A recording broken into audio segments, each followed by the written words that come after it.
William Scott came home unannounced. Nobody knew he was back. The house was silent, like it had been for 18 months. But then he heard something. Sounds. Coming from somewhere inside. His heart started racing. He didn't know what it was. He moved toward it, following the noise, his hands trembling. It was coming from the kitchen. He pushed open the door, and what he saw stopped his heart. William Scott was a billionaire. Manhattan real estate, self-made. He turned empty buildings into luxury towers worth hundreds of millions. Everything he touched turned to gold. But money couldn't bring back what he'd lost. His wife, Catherine, died in a car accident. Upper East Side. Drunk driver ran a red light. She was gone instantly. William was in Dubai closing a $200 million deal when he got the call. At her funeral, something broke inside his 3 daughters. Mary, Edith, and Michelle, 4 years old, identical triplets, honey blonde curls, green eyes. They stopped talking, all 3. At the same time, Mary used to recite nursery rhymes. Edith asked why about everything. Michelle sang made-up songs in the bathtub. Now, nothing. Silence. 18 months of complete silence. No words, no laughter, no crying out loud. Just 3 little girls holding each other's hands, staring at nothing, like ghosts. William spent millions trying to fix it. Child psychologists from the best hospitals, specialists from London, therapy after therapy. He took them to Disneyland, to the beach, to Montana. He bought them puppies, built them a treehouse. Nothing worked. The girls stayed locked inside themselves, silent, together, like they'd made a pact with grief. So William did what broken men do. He ran. He buried himself in work. 16-hour days, business trips every other week, Singapore, London, Dubai. Because sitting in that house felt like suffocating. His estate in Westchester had 12 bedrooms, an infinity pool, a tennis court, a home theater, but it was the loneliest place on earth. One evening, Martha, the head housekeeper who'd been with the family for 20 years, approached him. "Mr. Scott, I can't manage this alone anymore. The house is too big. The girls need more help than I can give. Can I hire someone?" William barely looked up. "Hire whoever you need, Martha." 3 days later, Maureen Hart walked through the door. 30 years old, from Harlem, studying early childhood education at night while raising her teenage nephew. Her sister had died 2 years earlier. She understood grief. She knew what it felt like to keep breathing when your heart was broken. William saw Maureen once in the hallway. She was carrying cleaning supplies. She nodded. He didn't even look at her. But his daughters noticed. Maureen didn't try to fix them. She didn't force them to talk or smile. She just showed up, every single day, folding, laundry, humming old hymns while she worked, cleaning their rooms, being present. And slowly, the girls started coming closer. In the first week, Mary watched from the doorway while Maureen made the beds, then Edith, then Michelle. In the second week, Maureen hummed softly while organizing toys. Michelle crept closer, just listening. In the third week, Mary left a crayon drawing on the clean laundry, a yellow butterfly. Maureen picked it up like it was precious. She smiled and taped it to the wall. "This is beautiful, sweetheart," she whispered, and Mary's eyes flickered. Just a little. Week after week, something was happening. Something quiet, something sacred, something William never saw because he was never home. The girls started whispering to Maureen, then talking in sentences, then laughing while she folded towels. By 6 weeks, they were singing again. Maureen didn't announce it. She just loved them, gently, patiently, like watering a garden and trusting God to bring the growth. William had no idea his daughters were coming back to life. He was in Singapore closing a massive deal, exhausted, stressed. He wasn't supposed to come home for 3 more days, but something inside him said, go. He didn't call ahead. He just booked a flight and left. When he walked through the front door, the house was quiet. Like always, he expected nothing different. But then he heard something. Sounds. His chest tightened. He stood frozen in the entryway, listening. It couldn't be. The house had been silent for 18 months. But the sounds were real. Laughter. Children's laughter. William's hands started shaking. His heart pounded. He didn't understand. He moved toward the sound, down the hallway, faster, his breath caught in his throat. It was coming from the kitchen. He reached the door. His hand trembled as he pushed it open, and what he saw inside stopped his entire world. But before we continue, hit that subscribe button, click like, and tell me where in the world you're watching from. Because this story will remind you that miracles can happen in the most unexpected moments, and that love can bring back what we thought was lost forever. Now let me tell you what William saw in that kitchen. Sunlight poured through the kitchen windows, bright, warm, the kind of light that makes everything feel alive. Michelle was sitting on Maureen's shoulders, her little hands tangled in the woman's hair, giggling uncontrollably. Mary and Edith sat barefoot on the counter by the sink, legs swinging, faces glowing. They were actually singing, "You Are My Sunshine." Their voices filled the room like music William had forgotten existed. Maureen was folding small, bright dresses, humming along with them, smiling like this was the most natural thing in the world. The girls were wearing matching magenta outfits. Their hair was brushed, their cheeks were flushed with joy. They looked alive. William stood frozen in the doorway. His briefcase had fallen from his hand somewhere behind him. He couldn't move, couldn't breathe. His daughters, talking, laughing, singing. For 3 seconds, something broke open inside him. Relief so powerful it felt like his chest might cave in. Gratitude, joy. A feeling he hadn't felt since Catherine died, like maybe, just maybe, God hadn't forgotten them. Then Michelle shouted, "Louder, Miss Moren, sing louder." And something shifted. William didn't understand it. He couldn't name it, but it rose up fast and hot and ugly. Jealousy, shame, rage. This woman, this stranger, had done what he couldn't. She'd brought his daughters back from the dead. While he was closing deals and flying across the world, she was here, loving them, healing them, being the parent he should have been. And he hated her for it. What the hell is going on here? His voice exploded across the kitchen like a gunshot. The singing stopped. Instantly, Michelle's face crumpled. Maureen stumbled, her hands shaking as she carefully lifted Michelle off her shoulders and set her down. Mary and Edith froze on the counter, their legs stopping mid-swing. "Mr. Scott, Maureen's voice was quiet, steady, but William could see her trembling. "This is completely inappropriate," William's voice cracked. "You were hired to clean, not to play dress-up and turn my kitchen into some kind of daycare circus." Maureen lowered her eyes. "I was just spending time with them, sir. They were—" "I don't want to hear it." William's face was red. His fists clenched at his sides. "Putting my daughters on counters? Carrying them around like that? What if one of them fell? What if something happened?" "Nothing happened, sir. I was being careful." "You're fired." The word came out cold. "Final. Pack your things. Leave. Now." Maureen stood there for a moment, her hands gripping the edge of the counter. Her eyes were wet, but she didn't argue. She didn't beg. She just nodded. "Yes, sir." She walked past William with her head high, shoulders straight, tears slipping quietly down her cheeks. The girls didn't make a sound. They climbed down from the counter slowly, carefully, holding each other's hands. Their faces were blank, empty, like someone had reached inside and turned off a switch. They looked at their father, really looked at him, and William saw it. Fear. They were afraid of him. Mary's lip trembled, but no sound came out. Edith gripped her sister's hands tighter. Michelle's eyes filled with tears that fell silently down her face.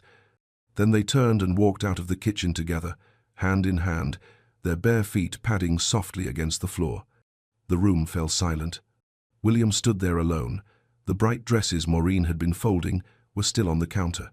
The sunlight that had felt so warm moments ago now felt harsh, accusing. His legs felt weak. He grabbed the edge of the counter to steady himself.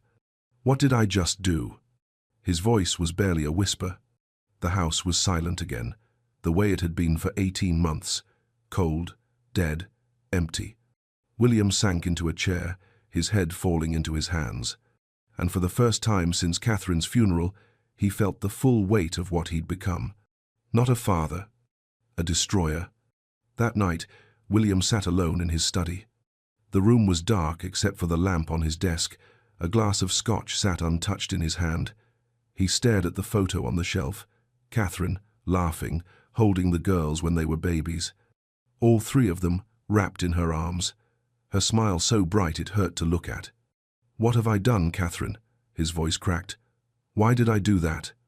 The silence pressed in from every corner of the house. Heavy, suffocating. There was a soft knock at the door. "Mr. Scott?" Martha's voice. Gentle but firm. "May I come in?" "Yeah." She entered slowly, closing the door behind her. She didn't bring tea this time, didn't sit down. Just stood there, arms crossed, looking at him the way a mother looks at a child who's done something terribly wrong. "They were talking, Mr. Scott." William looked up. "What?" "Your daughters. They were talking. To Moren." His chest tightened. "I know that, Martha. I saw them today." "No." Martha shook her head. "You don't understand. It wasn't just today. They've been talking for 6 weeks. The glass slipped from William's hand. It didn't break, just tipped over on the desk, scotch spilling across the wood. He didn't move to clean it. 6 weeks. "Yes, sir. Full sentences, stories, songs. Moren brought them back, little by little, every single day." William's hands started shaking. 6 weeks. Why didn't anyone tell me?" Martha's voice was soft, but it cut deep. "You were never here to tell, Mr. Scott." He covered his face with his hands. Oh, God, Martha. I destroyed it. I destroyed everything in 10 seconds. "Yes, sir, you did." The words hung in the air between them. No comfort, just truth. William's voice came out broken. "What kind of father am I? My daughters were healing, actually healing, and I had no idea. I've been so busy running from this house that I didn't even notice they were coming back to life." Martha stepped closer. Her voice was quieter now. "Mr. Scott, do you understand what you did today? Those girls trusted Moren. They opened up to her. And you showed them that when you're scared or confused, you hurt the people they love." William looked up, his eyes red. "I wasn't thinking. I saw them so happy with her, and I felt like I didn't matter anymore, like I'd been replaced." "So, you destroyed it?" "Yes." His voice barely a whisper. "I destroyed it." Martha uncrossed her arms. "What are you going to do now?" "I need to apologize. To Moren. To the girls. I need to fix this." "Apologizing is a start. But those girls don't need your words, Mr. Scott. They need you. Actually you. Not the man who works 80 hours a week and throws money at problems. They need their father." William nodded slowly. "I'll talk to Moren first thing in the morning. I'll ask her to come back. I'll make this right." Martha studied him for a long moment. Then she turned toward the door. "I hope so, sir, for their sake." She left him sitting there in the dark. William stared at Catherine's photo again. The girls' faces, so small, so innocent. He'd failed them, failed Catherine, failed himself. But maybe, just maybe, it wasn't too late to try again. The next morning, William had Moren called to his office. She entered quietly, her head down, hands clasped in front of her. She wore the same uniform, the same dignity, but something in her eyes had changed. "Sit down, Moren." She sat on the edge of the chair, back straight, waiting. William cleared his throat. "Moren, I want to apologize. What I said yesterday, how I spoke to you, was completely out of line. I didn't know the girls had started talking again. Martha told me last night. I was wrong." Moren said nothing. "You weren't being inappropriate. You were caring for them in a way His voice faltered. "In a way I couldn't, and I'm truly sorry." She looked up then. Her eyes were calm, clear. "May I speak freely, Mr. Scott?" "Of course. You didn't just fire me yesterday. You humiliated me. In front of 3 little girls who trusted me, you showed them that people like me don't matter. That when you're confused or scared, you hurt people." William winced. Moren stood. "I know my place, sir. I'm the housekeeper. I clean. I fold laundry. But those girls, they became my heart. And you broke that, in front of them. Moren, please." "I'm not coming back, Mr. Scott. Not because you're firing me. Because I can't stay in a place where love gets punished." She walked to the door. William stood. "Please, my daughters need you." Moren turned, her hand on the doorknob. Your daughters need their father, Mr. Scott. Maybe start there. And then she was gone. Martha found William still sitting at his desk an hour later. She's not coming back, is she? He said without looking up. No, sir, she's not. William slammed his fist on the desk. I know, Martha. I know I ruined everything. Martha crossed her arms. Then go after her. How? The same way you chase your business deals, with humility and speed. William looked at her, really looked at her. Then he stood. Where does she live? Martha hesitated. Mr. Scott. Please, Martha. I need to try. She sighed. Harlem. I'll get you the address. William drove into the city that afternoon.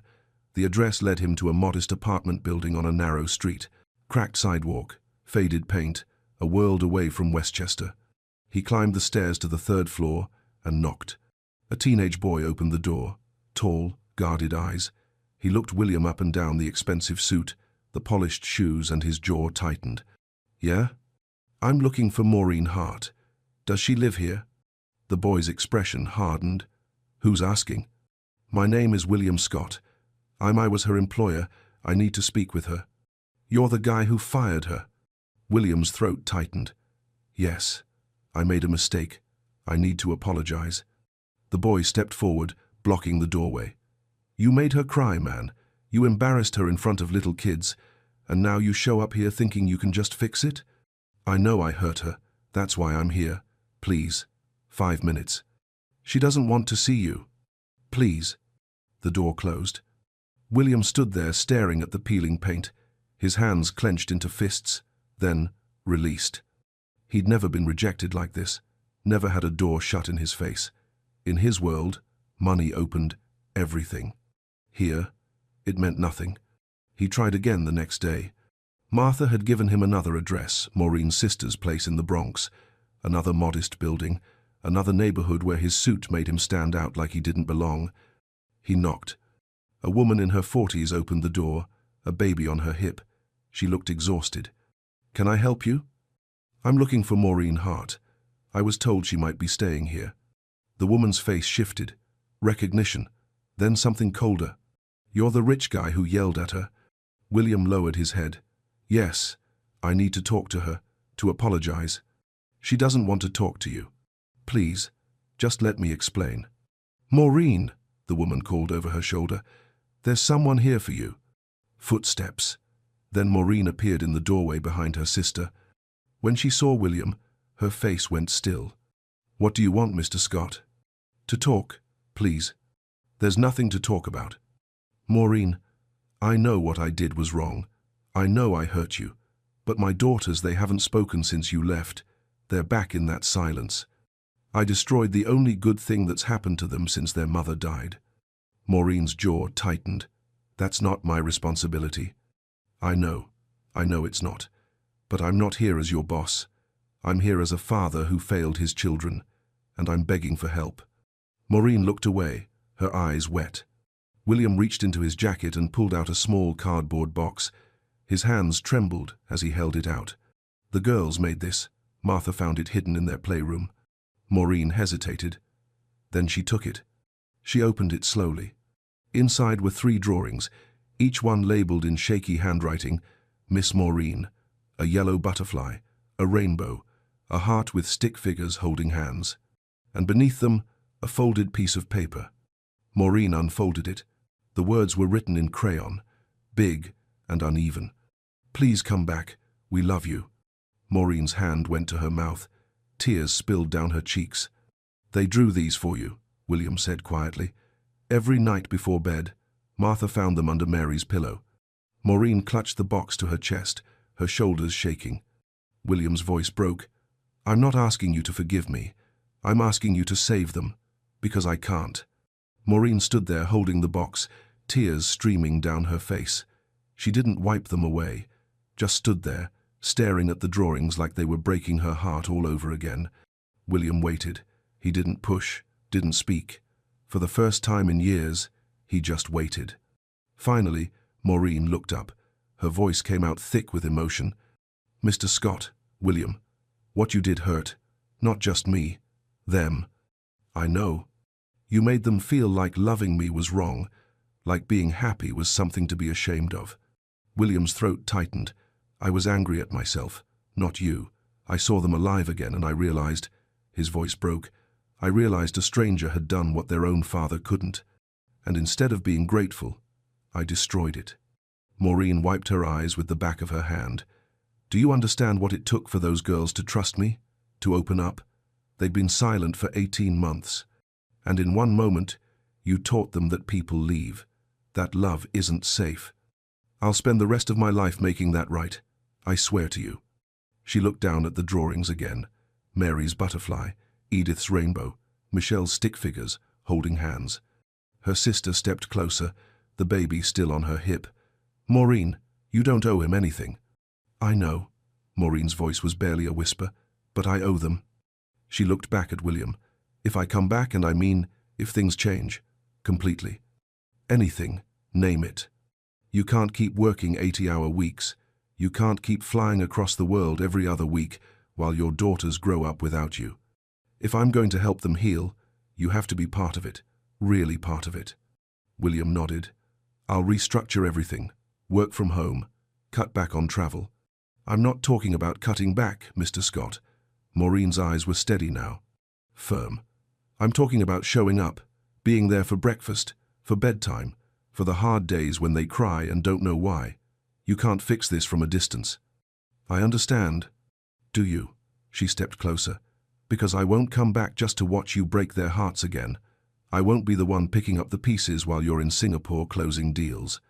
William felt the weight of what she was asking. His entire life, everything he'd built, everything he'd become, it all revolved around work, around success, around control. And she was asking him to let it go. I don't know if I know how to do that, he admitted quietly. I don't know how to just stop. Moren's expression softened, just a little. Then you learn.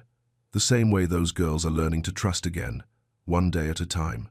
Silence settled between them. William looked at her, really looked at her, this woman who had nothing compared to his wealth, who'd lost her sister, who was raising a nephew while working and studying, who'd loved his daughters without asking for anything in return. And he realized something. She was stronger than he'd ever been. If you come back, he said slowly, I'll be there. I promise you, whatever it takes. Moren studied his face for a long moment, searching for something. Truth, maybe, or sincerity. Finally, she nodded. 1 week. Give me 1 week to think about it. Moren. 1 week, Mr. Scott. That's all I'm asking. If you really mean what you're saying, you can wait 7 days. She handed him back the box. Keep this. Show it to the girls. Tell them I saw it. Tell them. Her voice caught. Tell them I miss them too. Then she stepped back inside, and the door closed softly. William stood there in the hallway, holding the box of drawings, feeling something he hadn't felt in years. Hope and terror. William drove back to Westchester in silence. The box sat on the passenger seat. He kept glancing at it. 3 drawings, 3 declarations of love from children who'd learned to speak again, then learned to go silent. Because of him. When he pulled into the driveway, the house loomed in front of him. 12 bedrooms, all that space, all that emptiness. He sat in the car for a long time before going inside. Martha met him at the door. She didn't ask how it went. She just looked at the box in his hands and nodded. They're in the playroom, she said quietly. William climbed the stairs slowly. Each step felt heavier than the last. When he reached the playroom door, he stopped. Through the crack, he could see them, Mary, Edith, and Michelle, sitting on the floor in a small circle, holding hands. They weren't playing, weren't drawing, just sitting there, staring at nothing, like they had for 18 months before Moren came. William pushed the door open gently. All 3 girls looked up. Their faces didn't change. No smiles, no fear, just blank. Hey, girls. His voice came out softer than he intended. They didn't respond. William stepped inside and sat down on the floor across from them. Not too close. He didn't want to scare them. I went to see Miss Moren today. Mary's eyes flickered. Just slightly. William held up the box. She wanted me to give this back to you. She saw your drawings. The ones you made for her. Michelle's grip on her sister's hands tightened. She wanted me to tell you something. William's throat felt tight. She said she misses you too.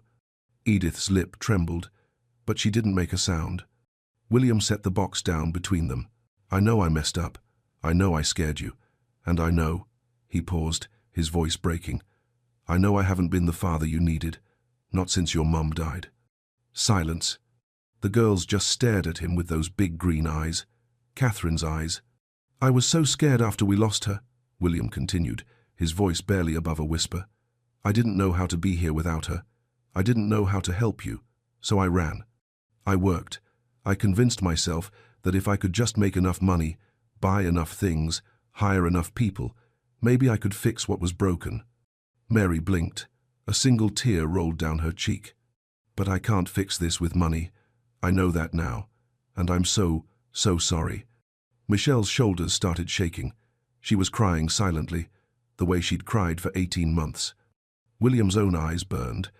I don't know if Miss Moren is coming back, but I do know this. I'm not leaving anymore. I'm staying here, with you. Because you're more important than any deal, any building, any amount of money in the world. He reached out slowly, his hand open, waiting. For a long moment, nothing happened. Then Mary let go of her sister's hands. She crawled forward slowly, carefully, like she wasn't sure if it was safe. And she took her father's hand. William's chest cracked open. He pulled her close, and she buried her face in his shoulder, still silent, but holding on. Then Edith came. Then Michelle. All three of them pressed against him, crying without sound, their small bodies shaking.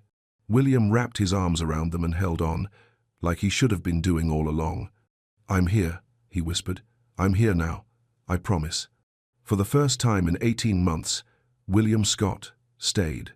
He didn't check his phone, didn't think about work, didn't run. He just held his daughters and let himself feel everything he'd been avoiding. The grief, the guilt, the desperate, aching love for these three little souls who deserved so much more than he'd given them. And in that moment, something shifted. William kept his promise. He cancelled his trip to London, pushed back meetings, told his assistant to clear his schedule for the next 2 weeks.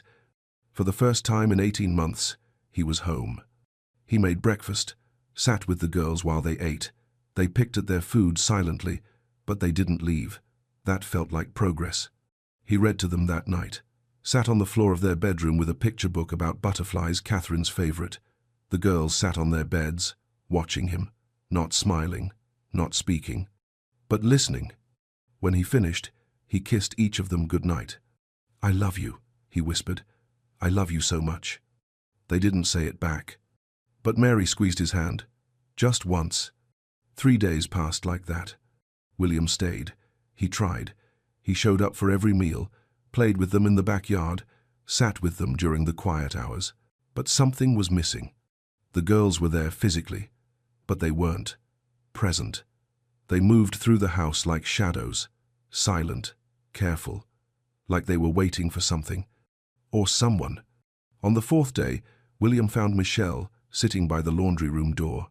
She was holding something, a small piece of fabric, one of the magenta dresses she'd been wearing the day he'd exploded, the day Moren left. Michelle pressed it to her face. Her shoulders shook. William's heart broke. He knelt beside her. Michelle, baby? She didn't look at him, just kept holding that dress, crying without sound. Do you want Miss Moren to come back? Michelle nodded. William felt his chest tighten. I'm trying, sweetheart. I'm trying to bring her back. Michelle finally looked up at him. Her green eyes were red, hollow, and William saw it. She didn't believe him. That night, William couldn't sleep. He stood in the hallway outside the girls' room, listening. At first, there was nothing, just silence. Then he heard it. Whispers. His heart stopped. He moved closer, pressing his ear to the door. Do you think she's coming back? Mary's voice, so small. I don't know. Edith. Daddy said he's trying. Michelle. Silence. But he said that before. Mary again. He said he'd be home more. He said lots of things. William's hand gripped the doorframe. Maybe she doesn't want to come back. Edith's voice cracked. Maybe we made her too sad. We didn't make her sad, Michelle. Daddy did. The words hit like a punch to the stomach. I miss her. Mary started crying. I miss her so much. Me too. Me too. William stood there frozen, listening to his daughters cry for someone else. Someone who'd loved them better than he had. Someone they trusted more. He slid down the wall and sat on the floor, his head in his hands. They were talking, but not to him. They'd learned to trust Maureen enough to open up, and he'd destroyed it so completely that even now, even when he was here, trying, present, they still didn't believe in him. And maybe they were right not to. He pulled out his phone, stared at the screen. He could call anyone, fix any problem. But this couldn't be bought, couldn't be negotiated, couldn't be controlled. He'd spent his whole life building empires, winning deals, being 3 steps ahead. But he'd lost the only thing that mattered. Not because he didn't have enough money. Because he didn't have enough love, enough time, enough presence. William sat there in that dark hallway, listening to his daughters cry for someone else, and finally he understood. He couldn't fix this alone. He needed Maureen. Not because she was convenient, not because she was good at her job. Because his daughters needed her, and maybe, just maybe, he did too. He stood up slowly, wiped his face, and made a decision. Tomorrow, he'd go back to the Bronx. And this time, he wouldn't leave until she said yes. William showed up at Maureen's sister's apartment the next morning.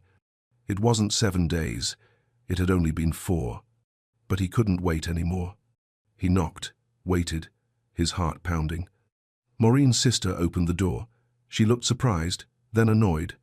She said a week, I know, but I need to see her, please. The woman studied him for a long moment. Then she called over her shoulder. Maureen, he's here again. Footsteps. Then Maureen appeared, arms crossed. She looked tired, like she hadn't been sleeping either. It hasn't been a week, Mr. Scott. I know, I'm sorry, but his voice broke. I heard them last night. Maureen's expression shifted. Heard who? My daughters. They were talking, in their room, to each other. William's hands trembled. They're speaking again, but not to me. They don't trust me. And I don't blame them. Maureen's arms loosened slightly. They were crying for you, William continued, his voice raw, asking if you were coming back, saying they missed you. And I stood outside their door listening, and I realized something. He paused, trying to find the words. I can't do this. I can't fix them. I can't even reach them, because they don't believe me anymore. And the worst part is they're right not to. Maureen said nothing, just watched him. I thought I could show up and everything would be okay. That being present would be enough. But it's not, because I spent 18 months teaching them that I don't stay, that I leave. That work is more important than they are. His voice cracked, and now they're waiting for me to leave again. A tear slipped down his cheek. He didn't wipe it away. I need you, Maureen. Not because I'm paying you, not because you're good at what you do, because my daughters need you. And he swallowed hard. I need to learn from you. I need you to show me how to be the father they deserve, because I have no idea what I'm doing. Maureen's eyes glistened. Please, William whispered. I'm not asking as your employer. I'm asking as a man who's lost everything that matters and doesn't know how to get it back. Silence stretched between them. Then Maureen spoke, her voice soft. What happened to the meeting in London? I cancelled it. And the Singapore deal? Postponed. For how long? As long as it takes. William looked her in the eyes. I don't care if I lose every contract, every building, every dollar. None of it matters if I lose them. Maureen studied his face, searching for something. Sincerity, truth, change. Finally, she exhaled slowly.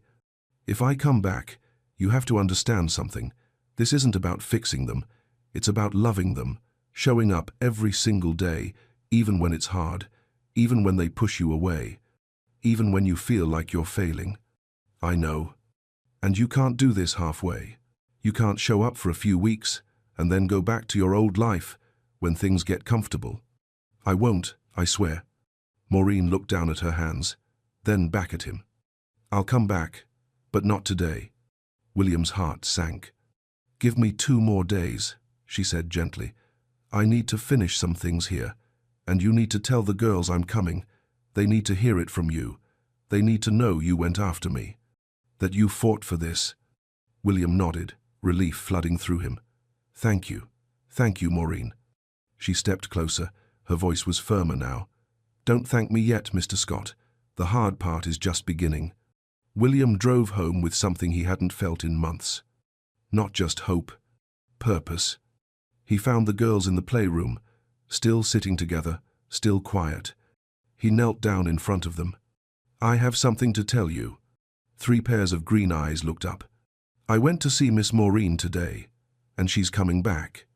Mary's eyes widened. Edith sat up straighter. Michelle's lips parted. "In 2 days, she'll be here. And this time," William's voice thick with emotion, "this time, I'm going to make sure she stays, because I'm staying too." For the first time in days, he saw something flicker in their faces. Not quite belief, but maybe. Possibility. 2 days felt like a lifetime. William kept his word. He stayed home, made breakfast, read stories, sat with the girls, even when they didn't respond. But he could see it in their eyes. They were waiting, holding their breath, afraid to hope. On the morning of the second day, William woke up early. He made pancakes the way Catherine used to. He set the table, called the girls down for breakfast. They came slowly, still in their pajamas, still holding hands. "Eat up," he said gently. "We have a special day today." Mary looked at him. "Is Miss Moren coming?" William's chest tightened. It was the first time she'd spoken directly to him in weeks. "Yes, baby, she's coming home." Moren arrived at noon. Martha opened the door. The 2 women hugged like old friends. "They've been waiting by the window all morning," Martha whispered. Moren nodded, her eyes already wet. She walked through the hallway, her heart pounding. She could hear William's voice coming from the living room, calm, steady, reading to them. She paused at the doorway. The girls were sitting on the couch, one on each side of William. He had a book open in his lap. They weren't looking at the pages. They were staring at the doorway. Waiting. Moren stepped into view.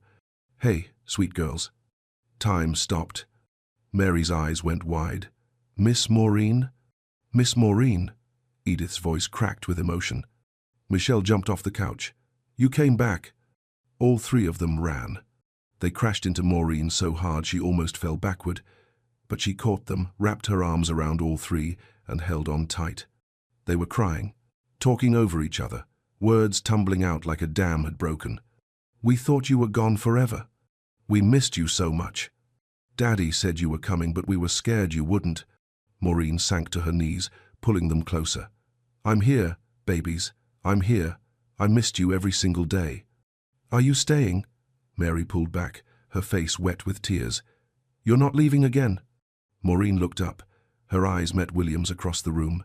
He was still sitting on the couch, tears streaming down his face. He nodded once. Moren looked back at the girls. "I'm staying.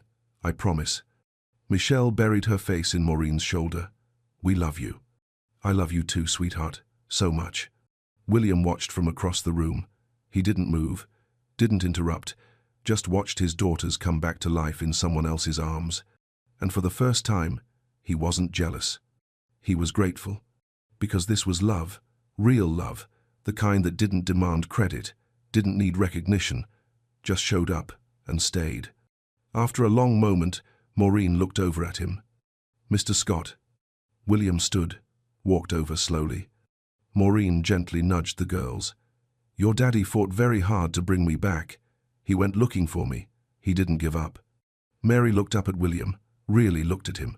"You did?" William knelt down beside them. "I did. Because I love you. And I finally understand you need people who show up, not people who send money or buy things. People who stay." Edith reached out, took his hand. Then Mary took his other hand. Michelle wrapped her small arms around his neck. And William Scott, the man who'd built an empire, who'd closed billion-dollar deals, who'd conquered Manhattan, broke down completely. He held his daughters and cried like he hadn't cried since Catherine died. Moren put her hand on his shoulder. a gentle touch, a quiet promise. We'll get through this, together. That evening, the house felt different. Not empty anymore, not silent. The girls were in the kitchen with Moren, helping her make dinner, laughing, talking, singing while they stirred. William stood in the doorway watching, and for the first time in 2 years, he felt something he thought was gone forever. Peace. 6 months later, the house didn't feel empty anymore. William restructured his entire life. He worked from home 3 days a week, no more 16-hour days, no more trips during school weeks. He knew the girls' teachers now, their friends' names, the songs they made up, the games they played. He was there for breakfast every morning, dinner every night, bedtime stories, bad dreams, good days, and hard ones. He showed up. And slowly, so slowly, his daughters began to trust him again. Moren wasn't just the housekeeper anymore, she was family. The girls called her Auntie Moren. She ate dinner with them, celebrated birthdays, prayed with them before bed. And William? He learned from her. How to listen without trying to fix everything, how to be present without controlling, how to love without conditions. One Saturday evening, as the sun dipped low over the Hudson, William found them all in the garden. Moren and the girls were on their knees in the dirt, planting something, their hands covered in soil, laughter floating through the warm air. William walked over. "What are we planting?" Michelle looked up, face bright. "Sunflowers, Daddy." "Sunflowers?" Mary nodded. "Auntie Moren said Mommy loved them." William knelt beside them, his throat tight. She did. She loved them very much. Edith carefully pressed seeds into the earth. "Why did she love them, Daddy?" William looked at Moren. She smiled gently, encouraging him. He turned back to his daughters.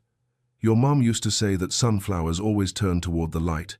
No matter how dark it gets, they keep reaching for the sun. She said that's how we're supposed to live, always turning toward the light." "Like us," Mary said softly. William's eyes burned. "Yeah, baby, like us." Michelle pointed at the sky. "Daddy, look." A yellow butterfly had landed on one of the seed packets.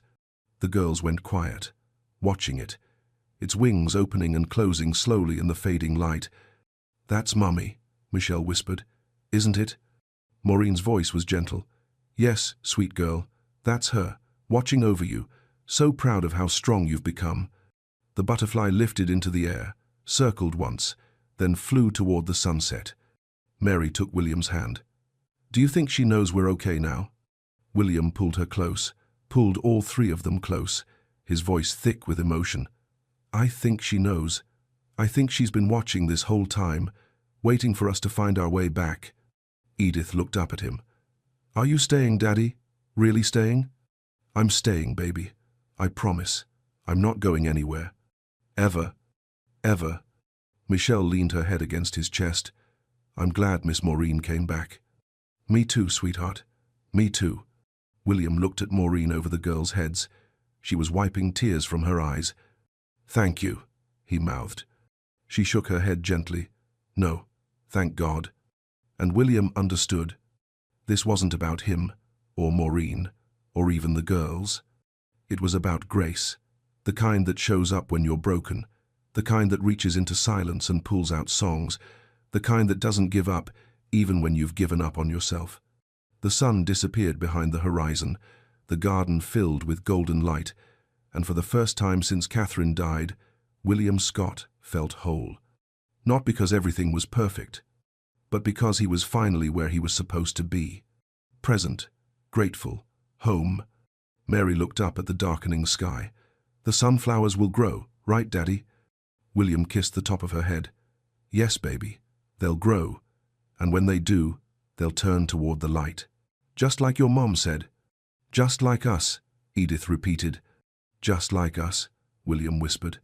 And in that moment, surrounded by his daughters, standing beside the woman who'd saved them all, William finally understood what his wife had been trying to teach him all along. True wealth isn't what you build. It's who you become. And the most valuable thing in this life isn't success or money or power. It's love that stays, even in the silence, even in the dark. Love that stays. For what will it profit a man if he gains the whole world and forfeits his soul? Matthew 16:26.